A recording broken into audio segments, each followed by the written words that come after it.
Hello, I'm Gabby Coatsworth, and I've been a writer for a number of years, and I started by writing short stories. People told me that they liked the things that I wrote that sounded like me.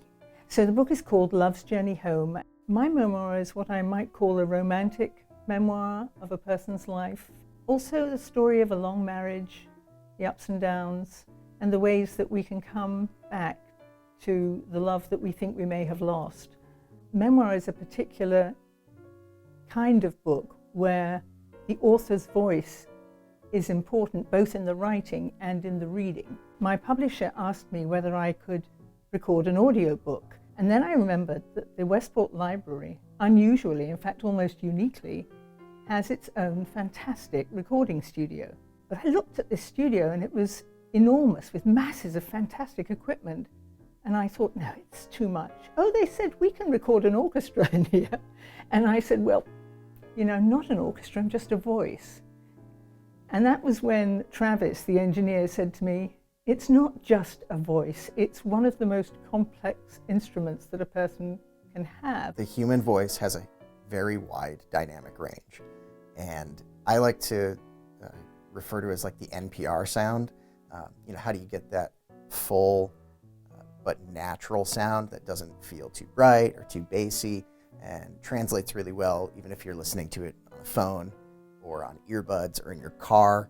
That's really what is a challenge, because you can capture a voice and play it back and it'll be heard, but will it sound right on all sources? In the early days of our marriage, I pictured myself in a filmy white dress and a wide-brimmed hat, a ladylike basket over my arm, strolling through the garden and stooping to pick a head of lettuce, a tomato or two, or maybe some fresh peas for lunch.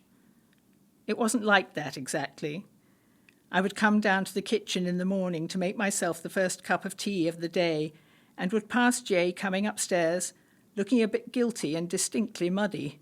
His gardening uniform consisted of a golf shirt and an old pair of shorts, of which he had an extraordinary collection. Madras check, or pink, green and orange, some with tiny golfers or whales on them. Travis was my engineer, among other things. He runs the studio.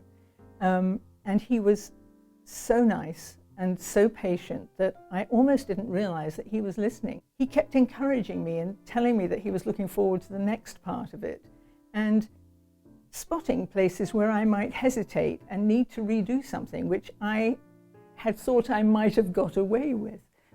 But he was right to do that, because what we ended up with was a really clean file that anybody can listen to. I've worked in many studios. I've owned a studio for many years.